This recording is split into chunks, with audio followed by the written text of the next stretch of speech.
estar con ustedes. Un gusto poder intentar absolver sus inquietudes que con seguridad reflejan las de la ciudadanía de este importante espacio noticioso, de este importante medio de comunicación que tiene una cobertura no solo local, sino regional. Ok, vamos a ver si podemos un poquito superar los problemas de conectividad. Parece que de parte de allá de la señal de ustedes estamos un poco retardados. Pero en todo caso, Virgilio, vamos a comenzar con esta importante entrevista y vamos a ver si podemos hacer un pequeño análisis de lo que hoy está viviendo el país, justamente con esta gran cantidad de desinformación, de dimes y diretes, de escándalos en la Asamblea, las mismas contradicciones entre el BID y el presidente de la República, quien todavía sostiene la falacia de los 70.000 millones, entre otras cosas. Vamos a comenzar con esto un poco para ir ya internándonos en el tema de la noche.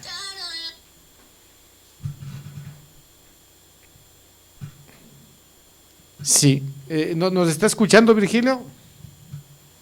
Le escuché entrecortado. Le escuché entrecortado. Ya, sí, aquí nos refleja que tenemos un poco de inconveniente con la conectividad. Sin embargo, voy a hacer una corta repetición, un resumen de lo que vamos a conversar inicialmente, y es de la actualidad política que hoy está viviendo el Ecuador con todos estos escándalos mediáticos que han salido tanto de la Asamblea, tanto de la Presidencia de la República, y cómo le ve usted el panorama que hoy vive el país con respecto a esta situación.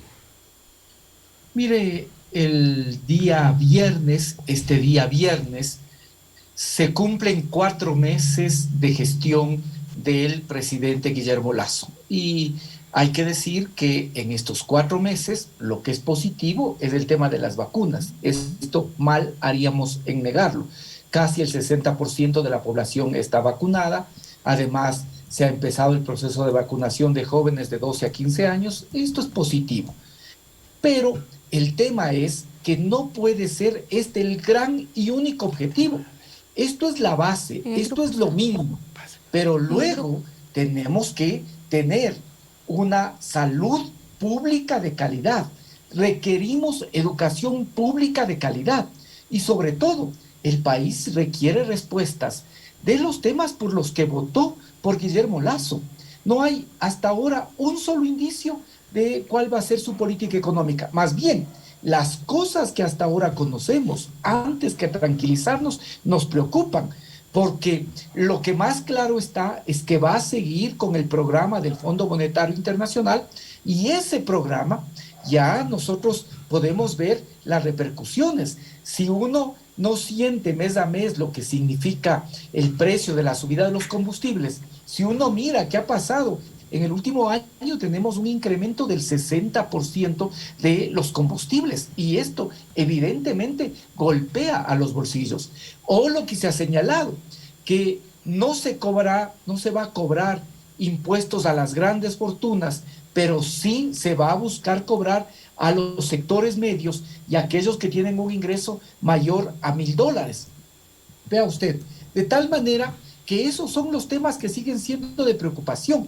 Y además, obviamente, está lo que tiene que ver con el empleo. Ya han pasado 4 meses y no hay una sola muestra de qué es lo que va a ser el plan del empleo que ofreció el presidente Guillermo Lasso. Más bien, si uno toma en cuenta las declaraciones de su ministro de Trabajo, también uno se queda preocupado, porque se puede ver que antes que generar nuevos puestos de trabajo, lo que se va a perder es derechos por parte de quien ya tienen un trabajo. De tal forma que, aparte de las vacunas, nosotros no podemos en este momento evaluar el gobierno de Guillermo Lasso, porque no hay que decir que se supone que este viernes también va a entregar proyectos, una serie de proyectos de ley. Vamos a ver qué tienen esos proyectos de ley, si es uno, si son varios proyectos de ley, y sobre todo, cuál es el énfasis y cuál es el interés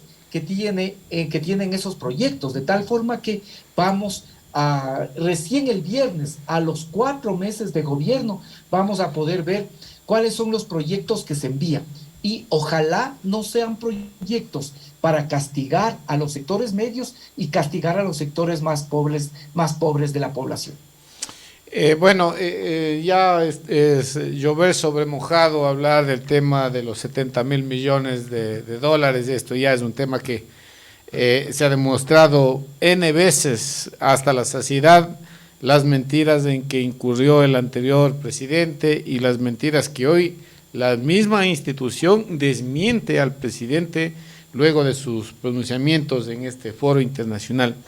Vamos a un tema que no sé, Virgilio. Pero aunque, como usted dice, es llover sobre mojado, sin embargo, yo sí quisiera hacer una reflexión que tiene que ver sobre todo con la credibilidad de la confianza presidencial.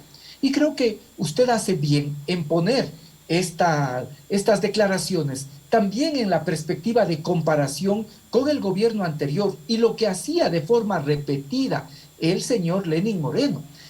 ¿Cuál es el resultado de eso? El descrédito de la palabra presidencial. Y yo creo que eso no es bueno para el país, eso no es bueno para el propio presidente, pero tampoco es bueno para los ecuatorianos, porque ya uno de alguna forma se acostumbra a oír cualquier cosa, le oye escuchar al presidente de la República y dice, está hablando el presidente, ya dirá cualquier cosa. Esto es muy grave. Pues si uno tiene una función tan importante como es la de presidente de la República, indudablemente tiene que darle valor a la palabra. ¿Cómo va a repetir el presidente Guillermo Lasso lo de que supuestamente existe una corrupción de 70.000 millones, cuando el BID ya en varias ocasiones ha reiterado que esa no es información de esta institución? Sin embargo, ahora se lo repite, pero no es la primera cosa que repite el señor presidente Guillermo Lasso respecto de lo que decía el anterior presidente. No, también ha vuelto a repetir en algunas ocasiones básicamente todas las mentiras en torno a lo que sucedió en octubre del año 2019. Y de alguna forma, también cuando se dirige a ciertos sectores, también utiliza ese lenguaje descalificador, por ejemplo, para dirigirse hacia el presidente de la CONAIE, Leonidas Issa. De tal forma que creo yo que más allá de que ya es un absurdo, de que quedan de gana en evidencia, de que el BID nunca dio ese dato y que por lo tanto es una mentira, es una falacia. Pero yo sí creo que el presidente tiene una gran responsabilidad y esa gran responsabilidad es volver a revalorizar después de 4 años que tuvimos, y vea lo que nos pasó a los ecuatorianos. Ya hablaba Moreno y nosotros ya nos cogíamos la cabeza, ya decíamos, ¿qué dirá ahora? Porque no había seriedad ni credibilidad. Y es muy mal camino que el presidente Lasso haga lo mismo. Esperemos que no siga con esa ruta, no siga repitiendo las mentiras que de forma permanente hacía el expresidente Moreno, porque día a día irá perdiendo la confianza y la credibilidad por parte de los ecuatorianos y ecuatorianas. Virgilio, yo quiero hacerle una consulta de algo que ha sucedido en estos 2 últimos días. No sé si usted ha visto o en contexto se ha puesto a nivel nacional la entrevista a David Almeida. Él es secretario general de la Asociación de Trabajadores y Petróleos del Ecuador. No sé si conoce de la entrevista que se hizo en Ecuavisa, se hizo Jimmy Jairala con otras medios de comunicación. ¿Está al tanto del tema?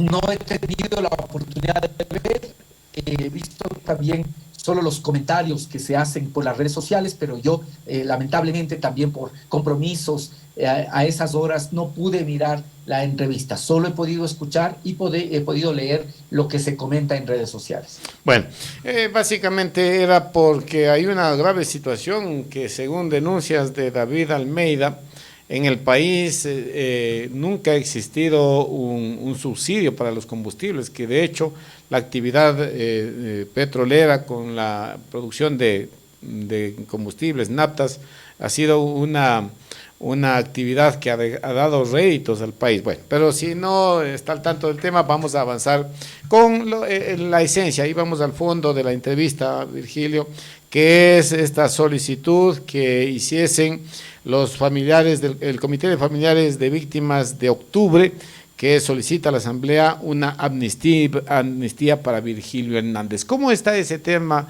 Virgilio? ¿Va avanzando? ¿Hay alguna novedad sobre esta situación?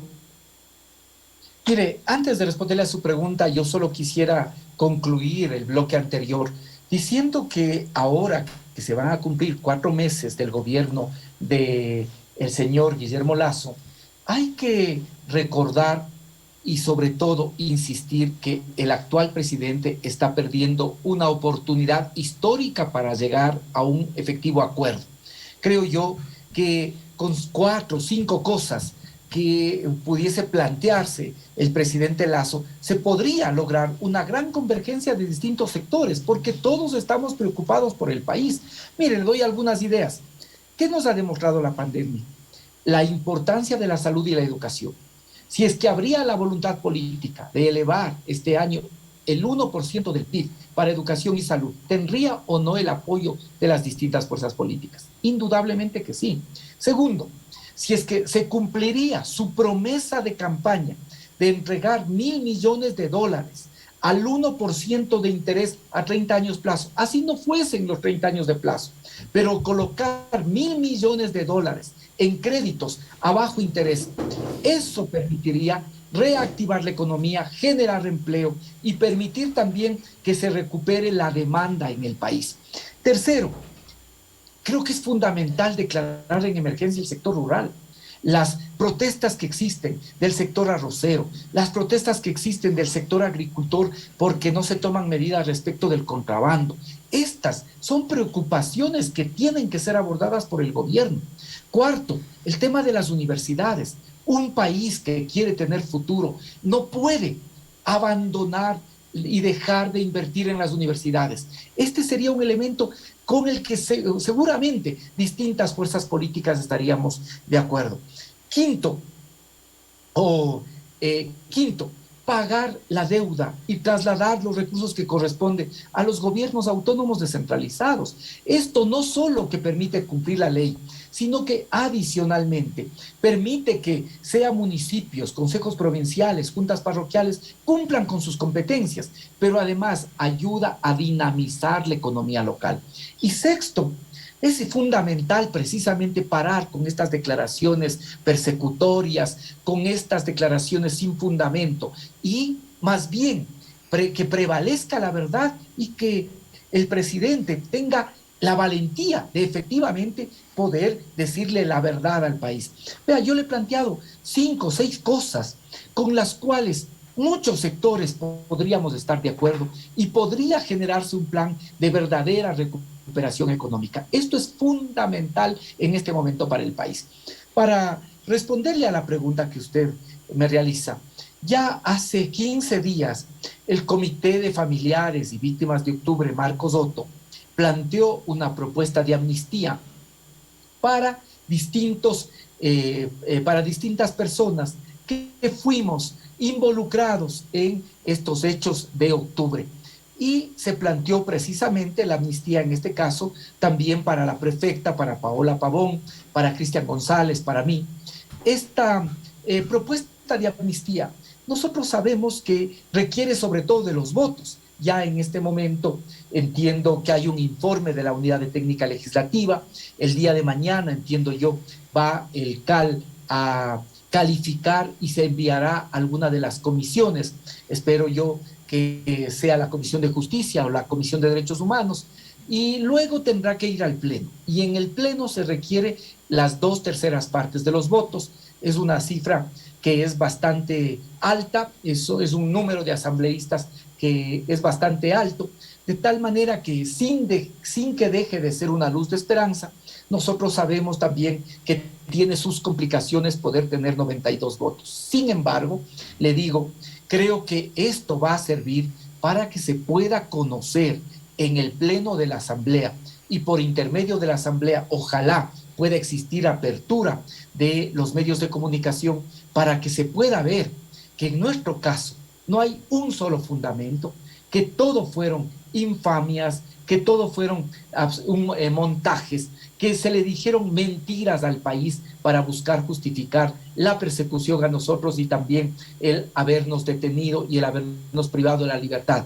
No, se va a poder demostrar que no existió un solo elemento que pueda llevar a que se concluya de que existió una conspiración internacional, que no hay un solo elemento de violencia de nuestra parte, que no existió ni contrato a venezolanos, ni contrato a delincuentes para que incendien Quito, que no existió, como se dijo, plata y miles de dólares para poder financiar las movilizaciones. Todas estas fueron mentiras que se implantaron lamentablemente por parte de la Fiscalía y que no se conocen porque nuestro proceso es reservado. Por lo tanto, como ahora esto va a tener que ser discutido, vamos a poder conocer que en nuestro caso no hay ningún fundamento para la persecución, para acusarnos de rebelión y que todo únicamente fue porque nosotros siempre fuimos consecuentes con el pueblo y le dijimos desde el primer día al país lo que iba a suceder con la traición del expresidente Lenín Moreno. Ahora, Virgilio, lo que nos preocupa a los ecuatorianos es que esta actitud de persecución en este gobierno continúe, porque muchos de los ecuatorianos suponían que una vez de que el gobierno de Lenín Moreno, que se dedicó a perseguir a toda la gente, que todo lo que vuela a Correa era malo y había que perseguirlo.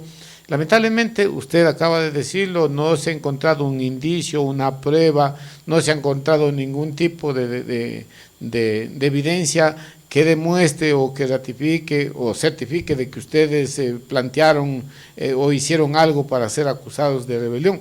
Sin embargo, de no existir pruebas, de no existir evidencias, ¿por qué ustedes no han sido sobreseídos? ¿Qué está pasando en el país? ¿Continúa la persecución en el gobierno de Guillermo Lasso? Mire, como dice mi abogado defensor, este es un proceso político, sin duda es un proceso político. Nosotros vamos 2 años, se va a cumplir precisamente el siguiente mes y aún estamos esperando que se designen en este momento jueces de la Corte Nacional para que podamos nosotros concurrir a juicio. Estamos aún a la espera, porque inicialmente nosotros estábamos siendo juzgados o por lo menos se había designado un tribunal de la Corte Provincial de Pichincha. Sin embargo, luego se ha planteado que al haber ganado la designación de parlamentario andino, tendría que ser ahora juzgado por la Corte Nacional. Bueno, eso es lo que ellos señalan. Si eso es así, también se tendría que tener en cuenta que al ser parlamentario andino tengo inmunidad parlamentaria que es equivalente a la de los asambleístas y por lo tanto se debería pedir autorización al Parlamento andino para proceder con mi enjuiciamiento. Nada de eso se ha hecho.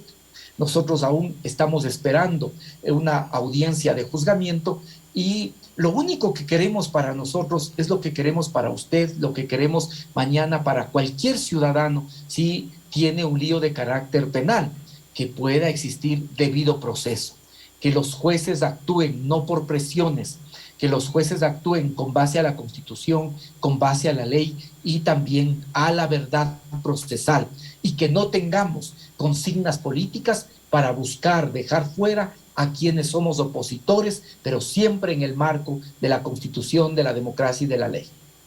Sí, es bastante preocupante, ¿no? Y le decía que nos preocupa a los ecuatorianos porque si bien es cierto, hoy es Virgilio Hernández, es Paola Pavón, mañana más tarde seríamos nosotros, ¿no? Y ser juzgados, ser encarcelados, ser vilipendiados, perjudicados de forma importante a la familia, a la vida, a la honra, sin motivo alguno. Entonces eso preocupa y a gente que entendemos que cuando las cosas se dan en otro es posible que a un momento nos llegue y nos pueda afectar de igual manera. Esto que no se respete el debido proceso, que se suponía que que ya con la finalización del gobierno de Lenín Moreno iba a terminar esta persecución. Lamentablemente vemos que esto no ha sucedido. Finalmente, y para concluir, Virgilio, hablemos un poco de la consulta popular que hoy están proponiendo en el país. ¿Qué opina usted de ese tema? Mire, esto es otra cosa increíble. Fíjese que ahora todo el mundo está discutiendo sobre la consulta, cuando no sabemos cuáles son los temas, cuando hasta ahora la consulta ha sido un mecanismo, uno, para buscar aprovechar políticamente la vacuna, y dos, para buscar condicionar a la Asamblea Nacional, más allá de las cosas que siempre deben investigarse en la Asamblea. Pero en este momento lo que nosotros vemos es que existe una campaña sistemática para buscar desprestigiar a la Asamblea. ¿Por qué será? ¿Cuál es la razón de esas acciones? ¿No? Más allá, le digo, de que las denuncias que se hacen tienen que investigarse. Y ahí vienen las suspicacias. ¿No será que se está buscando aprovechar políticamente la vacuna para poder consultarle al pueblo preguntas que sean solo gancho? El decirnos que si queremos o no la dolarización en este momento, indudablemente eso es un gancho, pues como si a usted le preguntan, ¿quiere vivir? Uno dice, sí, pues sí quiero vivir. De igual manera, ya hace 21 años que el país está dolarizado, en este momento pensar siquiera en una salida de la dolarización sería catastrófico para la mayoría del Ecuador. Y vea cómo ellos mismos se contradicen. Supuestamente la dolarización estaba en riesgo si ganaba Andrés Arauz. Ya ganó Guillermo Lasso, pues ¿qué interés existe para poner el dólar en la Constitución? Pero bueno, más allá de eso, por eso el bloque de UNES presentó una propuesta de poder reformar la Constitución y que se incluya el dólar como moneda oficial y ahorrarle 80 millones al país. Pero realmente esto solo yo creo que es un gancho. Esa solo es el pretexto. Solo es un gancho, solo es el pretexto. ¿Cuál creo que es el verdadero objetivo? El verdadero objetivo que creo yo que tiene el gobierno es disolver la Asamblea sin utilizar la muerte cruzada. Porque si se utiliza la muerte cruzada, tendría que también poner a disposición su cargo el presidente Guillermo Lasso. Tendría que él también someter y convocar a nuevas elecciones. Yo creo que quiere disolver la Asamblea, pero sin llegar a muerte cruzada. Por lo tanto, me parece que se le puede bien consultar al pueblo de si mañana quiere que exista disminución del número de asambleístas y poner una transitoria que si esta pregunta gana, se convocará a nuevas elecciones y con esas nuevas elecciones se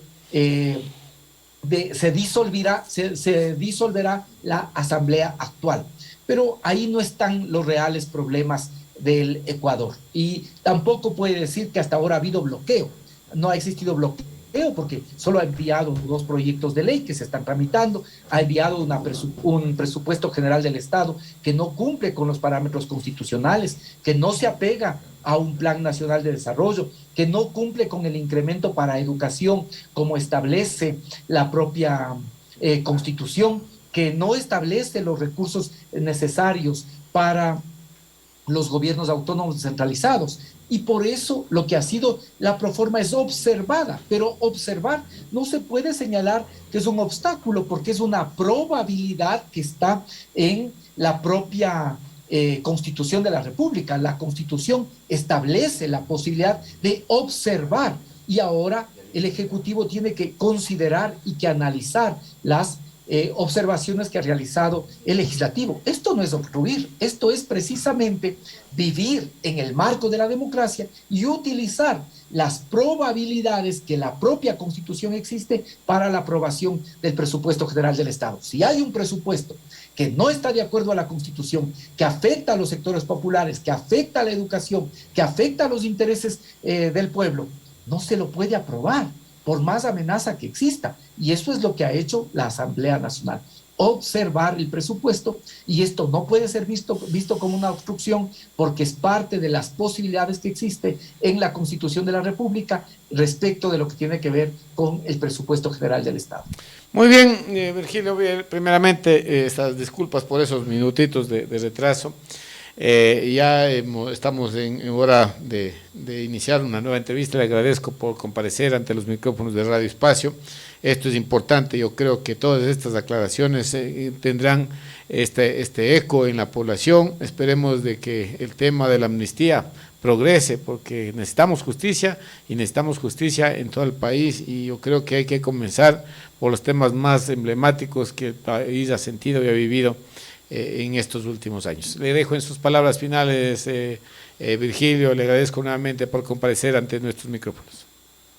No, a ustedes muchas gracias, siempre abierto, siempre dispuesto a poder conversar sobre los problemas que le interesan a la ciudadanía y obviamente poder discutir también cuáles son las alternativas. Siempre hay alternativas sin perjudicar a la mayoría de ecuatorianos y ecuatorianas. Siempre un gusto.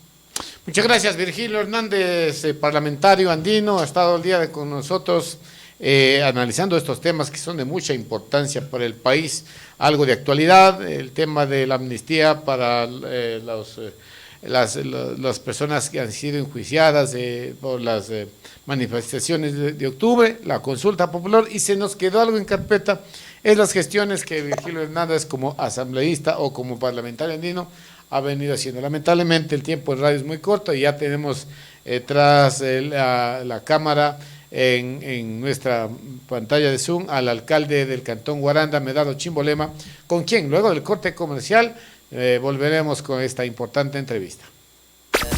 Inicio del espacio publicitario. ¿Necesita ayuda con sus impuestos?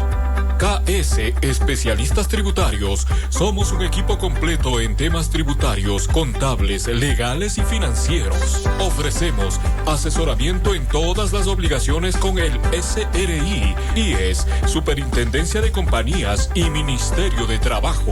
Ponemos a su disposición contabilidad para todo tipo de empresas, asistencia legal y tributaria especializada en procesos de control, impugnaciones a determinaciones y glosas tributarias, implementación de sistemas contables y facturación electrónica, declaración de impuestos, devoluciones, exoneración de vehículos, herencias y donaciones, capacitación, consultorías. Entregamos reportes mensuales de sus ingresos y egresos para llevar un mejor control económico en su negocio. Comuníquese con nosotros al 098-263-4142, 098-263-4142. KS Especialistas Tributarios. Invías Ecuador. Centro de Formación y Capacitación del Personal de Vigilancia y Seguridad Privada. Te invita a inscribirte en el curso de supervisores de seguridad. Requisitos: cédula de identidad, papeleta de votación, tener aprobado nivel 1, título de bachiller. Incluye certificado de culminación, certificado de manejo de armas, credencial de supervisor, descuentos especiales para ex estudiantes. Más información al 0990-684-582, 0987-006891. Inscripciones abiertas.